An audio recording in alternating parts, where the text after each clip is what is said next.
ದೇವರು ಪ್ರೀತಿಸುವ ಪ್ರೀತಿಯ ಬಿಗ್ ಜೆ ಟಿ ವಿ ಪ್ರಿಯ ವೀಕ್ಷಕರಿಗೆ ನಮ್ಮ ಕರ್ತನಾದ ಯೇಸು ಕ್ರಿಸ್ತನ ಹೆಸರಿನಲ್ಲಿ ನಿಮ್ಮನ್ನು ವಂದಿಸಿ ಸ್ವಾಗತ ಬಯಸ್ತಿದ್ದೇವೆ. ಬನ್ನಿರಿ, ಇಂದು ದೇವರ ವಾಕ್ಯವನ್ನು ನಾವು ಒಟ್ಟಾಗಿ ಅಧ್ಯಯನ ಮಾಡಿಕೊಳ್ಳೋಣ. ಅಧ್ಯಯನ ಮಾಡಿಕೊಳ್ಳೋದಕ್ಕೆ ಮುಂಚಿತವಾಗಿ ಒಂದು ವಾಕ್ಯ ನಿಮಗೋಸ್ಕರವಾಗಿ ಓದಲಿಕ್ಕೆ ಇಷ್ಟಪಡ್ತೇನೆ. ಅದೇನಂತ ಹೇಳಿದರೆ, ಮಾರ್ಕನ್ ಬರೆದ ಸುವಾರ್ತೆ 4ನೇ ಅಧ್ಯಾಯದಲ್ಲಿ ಒಂದು ವಾಕ್ಯ ಈ ರೀತಿಯಾಗಿದೆ. ಅದು ಏನಂದರೆ, ದೇವರ ವಾಕ್ಯ ನಾವು ಅಧ್ಯಯನ ಮಾಡಿಕೊಳ್ತಿದ್ದೇವೆ. ಹಾಗಾದರೆ ದೇವರ ವಾಕ್ಯ ಅಧ್ಯಯನ ಮಾಡಿಕೊಳ್ಳುವಂಥದ್ದರ ವೈಶಿಷ್ಟ್ಯತೆ ಏನು ಎಂಬುದಾಗಿ ನೋಡುವಾಗ, ಮಾರ್ಕನ್ ಸುವಾರ್ತೆ 4ನೇ ಅಧ್ಯಾಯದ 14ನೇ ವಚನದಲ್ಲಿ ವಾಕ್ಯವೆಂಬ ಬೀಜ, ವಾಕ್ಯ ಬೀಜವಾಗಿದೆ. ದೇವರ ವಾಕ್ಯ ದೇವರ ಬೀಜವಾಗಿದೆ.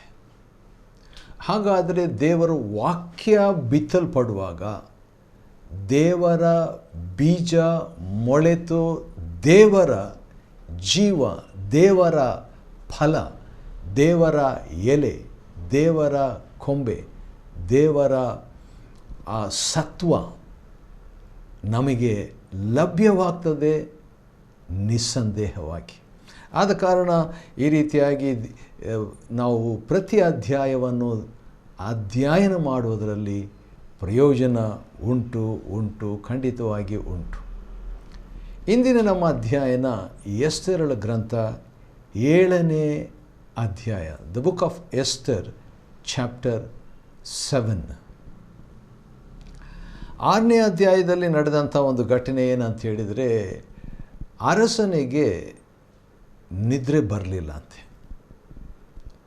ಅರಸನಿಗೆ ನಿದ್ರೆ ಬರಲಿಲ್ಲ ಅಂದರೆ ಏನು ಮಾಡೋದು ಅಂತ ಹೇಳ್ಬಿಟ್ಟು ತನ್ನ ಪೂರ್ವಕಾಲ ವೃತ್ತಾಂತ, ತನ್ನ ಚರಿತ್ರೆಯ ಒಂದು ಪುಸ್ತಕ ಗ್ರಂಥಗಳನ್ನು ತೆಗೆದು ಅದನ್ನು ಓದಿಕೊಂಡು ಇರೋಣ, ಟೈಮ್ ಪಾಸ್ ಮಾಡೋಣ ಎಂಬುದಕ್ಕೋಸ್ಕರವಾಗಿ ಅದನ್ನು ಆ ಚರಿತ್ರೆಯಲ್ಲಿ ದಾಖಲಿಸಲ್ಪಟ್ಟಂಥ ನಿಜ ಘಟನೆಗಳ ಆ ದಾಖಲೆಯನ್ನು ತೆರೆದು ನೋಡಿದಾಗ ಅರಸನ ತನ್ನ ಬಗ್ಗೆನೇ ಬರೆದಿತ್ತು. ಅರಸನ ವಿರುದ್ಧವಾಗಿ ಇಬ್ಬರು ದ್ವಾರಪಾಲಕರು ಒಳಸಂಚು ಮಾಡಿ ಅರಸನನ್ನು ಕೊಲ್ಲಬೇಕಂತ ಪ್ಲ್ಯಾನ್ ಮಾಡಿದರು.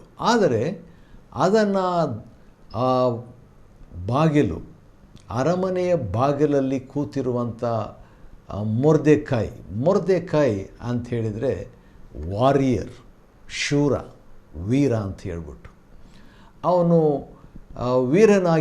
ಶೂರನಾಗಿದ್ದರು ಹೆಸರಿಗೆ ತಕ್ಕಂತೆ ಅಲ್ಲೇ ಕೂತ್ಕೊಂಡು ಯಾವಾಗಲೂ ಯಾರು ಅಪಾಯಿಂಟ್ ಮಾಡಿದ್ರು ಗೊತ್ತಿಲ್ಲ, ಆದರೆ ಯಾವಾಗಲೂ ಬಾಗಿಲ ಹತ್ರ ಕೂತಿದ್ರು. ಅದು ಅರಸನಿಗೂ ಗೊತ್ತಿತ್ತು, ಯಾಕಂದರೆ ಅರಸನು ಬಂದಾಗ ಬಹುಶಃ ಅವನನ್ನು ನೋಡಿರಬೇಕು ಖಂಡಿತವಾಗಿ.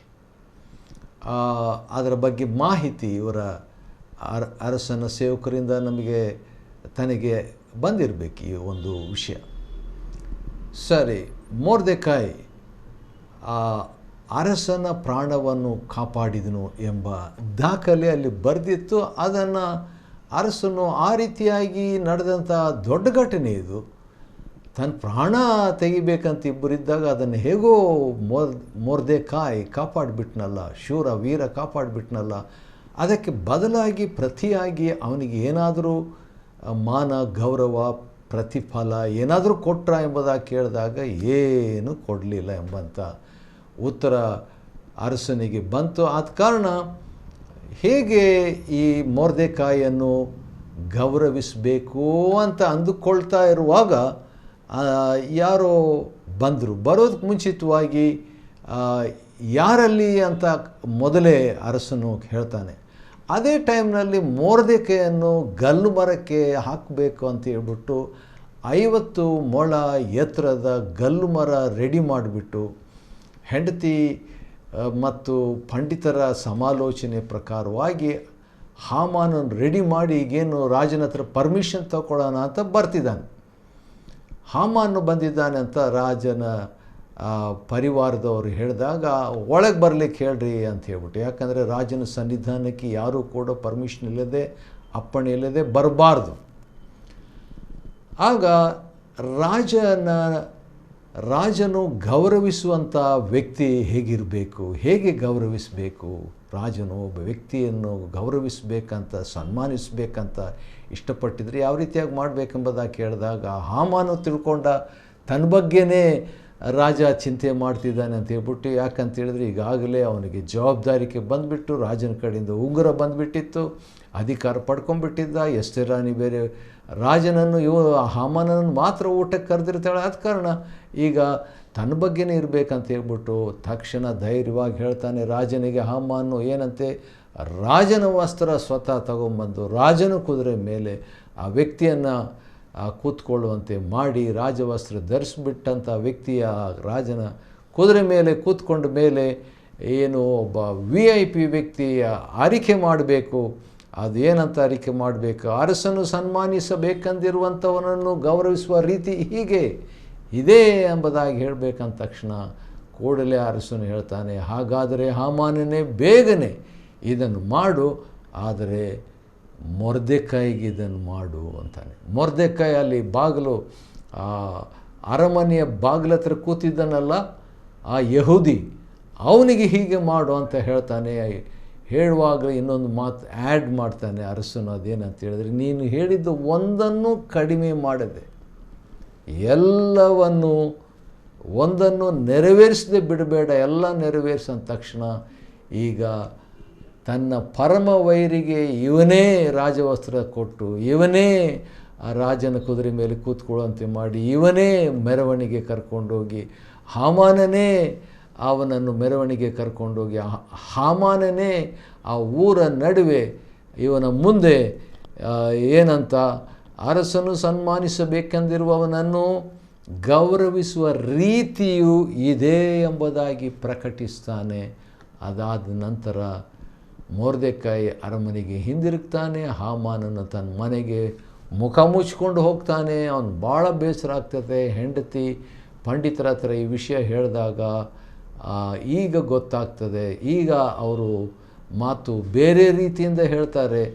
ಅವರು 5ನೇ ಅಧ್ಯಾಯದಲ್ಲಿ ಮೊರ್ದೆಕಾಯಿಗೆ 5 ಮೊಳ ಎತ್ತರದ ಒಂದು ಗಲ್ಲು ಮರ ರೆಡಿ ಮಾಡಂತ ಹೇಳಿದಂಥವ್ರು ಈಗ 6ನೇ ಅಧ್ಯಾಯದಲ್ಲಿ ಏನು ಅಂತ ಹೇಳ್ತಾರೆ, ಯಹೂದಿ ವ್ಯಕ್ತಿ ಆಗಿದ್ದರೆ ನಿನ್ನ ವೈರಿ, ನೀನು ಹೋರಾಡುವಂಥವನು ಯಹೂದಿ ಆಗಿದ್ದರೆ ಅವನ ವಿರುದ್ಧವಾಗಿ ಏನು ಮಾಡಲಿಕ್ಕಾಗಲ್ಲ ಅಂಥೇಳಿ ತಕ್ಷಣ ಅವನು ಭಾಳ ಅಷ್ಟರೊಳಗೆ ಏನಾಗ್ತದೆ, ರಾಜ ಊಟಕ್ಕೆ ಕರಿತಿದ್ದಾನೆ, ಎಸ್ತೇರ್ ರಾಣಿ ಊಟಕ್ಕೆ ಕರಿತಿದ್ದಾಳೆ ಎಂಬುದಾಗಿ ಹೇಳಿದಾಗ ಊಟಕ್ಕೆ ಹೋಗ್ತಾನೆ. ಅರಸನು ಹಾಮಾನನೊಡನೆ ಎಸ್ತೇರಳ ಗೃಹಕ್ಕೆ ಊಟಕ್ಕೆ ಬರ್ತಾನೆ. 7ನೇ ಅಧ್ಯಾಯ. ಅವನು 2ನೇ ದಿನದಲ್ಲಿ ದ್ರಾಕ್ಷಾರಸ ಪಾನ ಮಾಡುತ್ತಿರುವಾಗ ಎಸ್ತೇರಳಿಗೆ ಹೇಳ್ತಾನೆ, ಎಸ್ತೇರ್ ರಾಣಿ, ನಿನ್ನ ಬೇಡಿಕೆ ಏನು ಹೇಳು, ಅದನ್ನು ನೆರವೇರಿಸುವೆನು. ನೀನು ನನ್ನ ರಾಜ್ಯದಲ್ಲಿ ಅರ್ಧ ರಾಜ್ಯವನ್ನು ಕೇಳಿಕೊಂಡರೂ ಸರಿಯೇ, ನಾನು ಅದನ್ನು ಕೊಡ್ತೀನಿ ಎಂಬುದಾಗಿ ಹೇಳಿದಾಗ ಎಸ್ತೇರ್ ರಾಣಿ ಈಗ ವಿಷಯಕ್ಕೆ ಬರ್ತಾಳ್ರಿ. 3ನೇ ವಚನದಿಂದ ಇರುವಂಥ ವಾಕ್ಯ ಭಾಗ. ಎಸ್ತೇರ್ 7ನೇ ಅಧ್ಯಾಯದಲ್ಲಿ ಆಕೆ ಹೇಳ್ತಾಳೆ, ಅರಸನು ನನ್ನ ಮೇಲೆ ಕಟಾಕ್ಷವಿಟ್ಟು ಸಮ್ಮತಿಸುವುದಾದರೆ ನನ್ನ ವಿಜ್ಞಾಪನೆಯನ್ನು ಪ್ರಾರ್ಥನೆಯನ್ನು ಲಾಲಿಸಿ ನನ್ನ ಜೀವವನ್ನು ನನ್ನ ಜನಾಂಗವನ್ನು ಉಳಿಸಬೇಕು.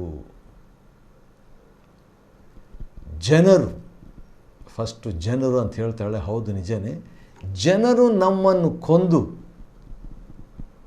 ನಮ್ಮನ್ನು ನಿರ್ನಾಮ ಮಾಡಬೇಕಂತಿದ್ದಾರೆ, ನಮ್ಮನ್ನೆಲ್ಲ ಕೊಂದು ಹಾಕಬೇಕಂತಿದ್ದಾರೆ.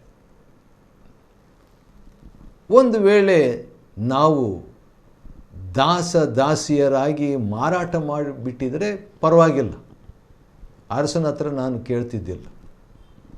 ಆದರೆ ನಮ್ಮನ್ನು ಕೊಂದುಬಿಡ್ತಿದ್ದಾರೆ, ನನ್ನನ್ನು ನನ್ನ ಜನರನ್ನು ಎಂಬುದಾಗಿ ಹೇಳಿದ ತಕ್ಷಣ ಏನು ರಾಜನು ಎಸ್ತೇರ್ ರಾಣಿಗೆ ಹೇಳ್ತಾನೆ, ಇಂಥ ದುಷ್ಕೃತ್ಯದ ಮೇಲೆ ಮನಸ್ಸಿಟ್ಟವನು ಯಾರು, ಅವನೆಲ್ಲಿ ಎಂದು ಕೇಳಲು ಎಸ್ತೇರ್ ರಾಣಿ ಹೇಳ್ತಾಳೆ, ನಮ್ಮನ್ನು ಬಾಧಿಸಬೇಕೆಂದಿರುವ ಹಾಗೆಗಾರನು ಈ ದುಷ್ಟ ಹಾಮಾನನೇ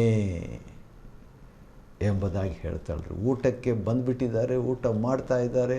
ಅಂಥ ಟೈಮ್ನಲ್ಲಿ ಇನ್ನೇನು ದ್ರಾಕ್ಷಾರಸ ಕುಡಿತಾ ಇದ್ದಾರೆ. ಅಂಥ ಸಂದರ್ಭದಲ್ಲಿ ಈ ರೀತಿಯಾಗಿ ಎಸ್ತೇರ್ ರಾಣಿ ಹೇಳಿದ ತಕ್ಷಣ ಇದನ್ನು ಕೇಳಿದೊಡನೆ ಹಾಮಾನನ ಅರಸನ ಮತ್ತು ರಾಣಿಯ ಮುಂದೆ ಬೆಪ್ಪಗಾದನು. ಅವನು ಏನು ಮಾತಾಡಲಿಕ್ಕೆ ಆಗಲಿಲ್ಲ, ಶಾಕ್ ಆಗಿಬಿಟ್ಟ.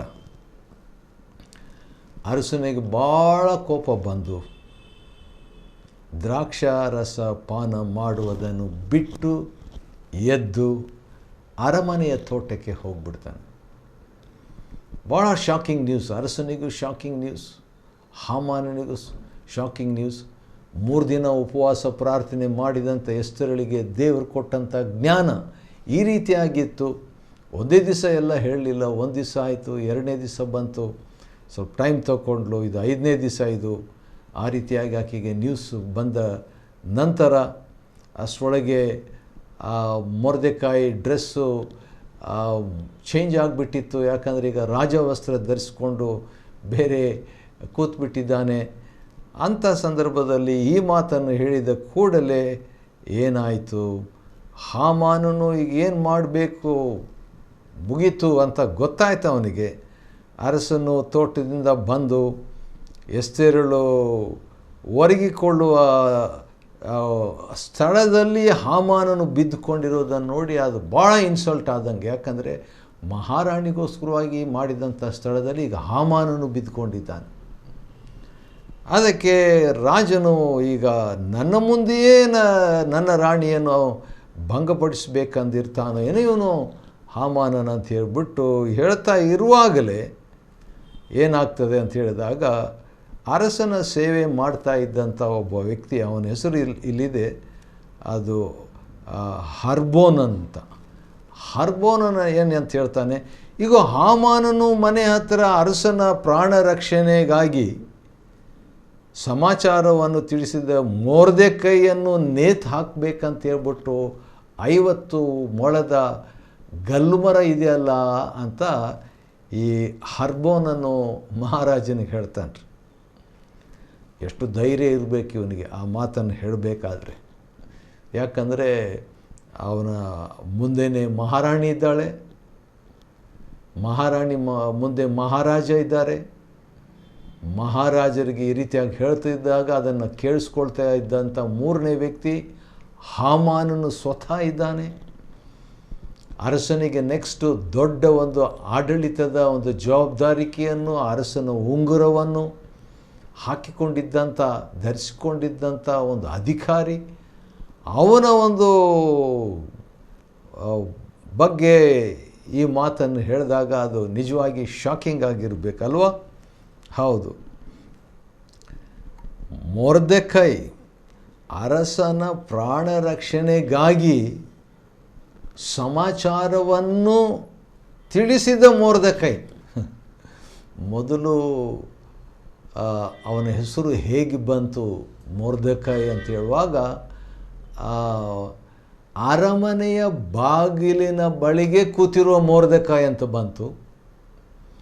ಈಗ ಇನ್ನೊಂದು ಹೆಸರು ಅವನಿಗೆ ಬಂತು. ಅವನ ಹೆಸರಿನ ಜೊತೆಯಲ್ಲಿ ಇನ್ನೊಂದು ಅವನ ಒಂದು ವರ್ಬ್ ಅಟ್ಯಾಚ್ ಆಗಿತ್ತು, ಒಂದು ಅಡ್ಜೆಕ್ಟಿವ್ ಅಟ್ಯಾಚ್ ಆಗಿತ್ತು, ಒಂದು ಕ್ರಿಯಾಪದ ಅವನ ನಾಮಪದಕ್ಕೆ ಮುಂಚೆ ಬಂದಿತ್ತು. ಅದೇನಂತ ಹೇಳಿದರೆ ಅರಸನ ಪ್ರಾಣ ರಕ್ಷಣೆಗಾಗಿ ಸಮಾಚಾರವನ್ನು ತಿಳಿಸಿದ ಮೊರ್ದೆಕೈ.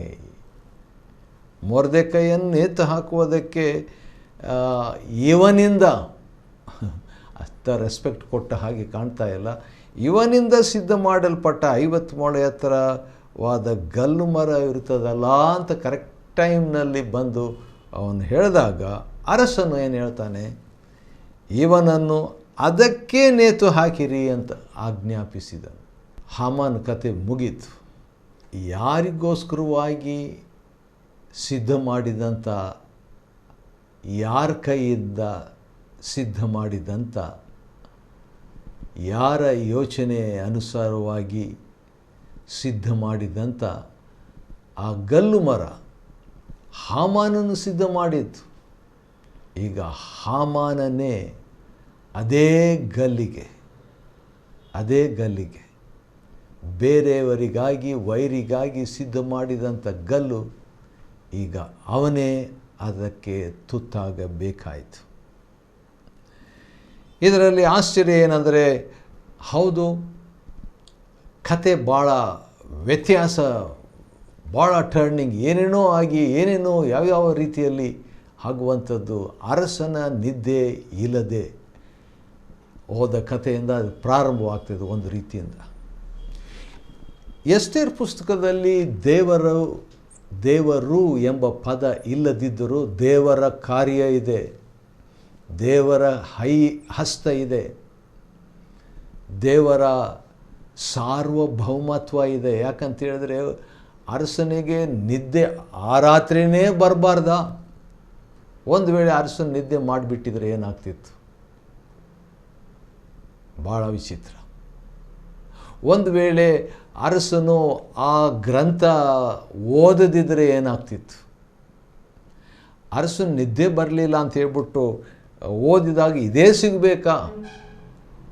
ಯಾವ ರೀತಿಯಾಗಿ ಮೊರ್ದೆಕಾಯಿ ಅರಸನಿಗೆ ಸಹಾಯ ಮಾಡಿದನು, ಪ್ರಾಣ ರಕ್ಷಣೆ ಮಾಡಿದನು ಅನ್ನುವಂಥ ವಿಷಯನೇ ಸಿಗಬೇಕಾ? ಸಿಕ್ಕಿದ್ದರಿಂದ ಆ ಮೊರ್ದೆಕಾಯಿಗೆ ಗೌರವ ಸಿಕ್ತು. ಮತ್ತು ಎಸ್ತೇರ್ ರಾಣಿ ಕೂಡ ಅರಸನ ಹತ್ರ ಬೇಡಿಕೊಳ್ಳುವಂತೆ ಆಯಿತು. ಕಡೆಗೆ ಮೊರ್ದೆಕಾಯಿಯನ್ನು ಗಲ್ಲಿಗೆ ಏರಿಸಬೇಕಂತ ಹೇಳಿದ ಹಾಮಾನನೇ ತಾನೇ ಆ ಗಲ್ಲಿಗೆ ತುತ್ತಾಗಿ ಹಾಮಾನನನ್ನು ಮೊರ್ದೆಕಾಯಿಗೋಸ್ಕರ ಸಿದ್ಧ ಮಾಡಿದ ಗಲ್ಲಿಗೆ ಹಾಕಿದರು. ಅರಸನ ಕೋಪವು ಶಾಂತವಾಯಿತು. ಆದರೆ ಇನ್ನೂ ಮುಂದೆ ಕ್ಯಾನ್ಸಲ್ ಆಗಿಲ್ಲ. ಯಹೂದ್ಯರೆಲ್ಲ ಕೊಲ್ಲಬೇಕೆಂಬಂಥ ರಾಜಾಜ್ಞೆ ಹೊರಡ್ಬಿಟ್ಟಿದೆಯಲ್ಲ, ಅದು ಇನ್ನೂ ಕ್ಯಾನ್ಸಲ್ ಆಗಿಲ್ಲ.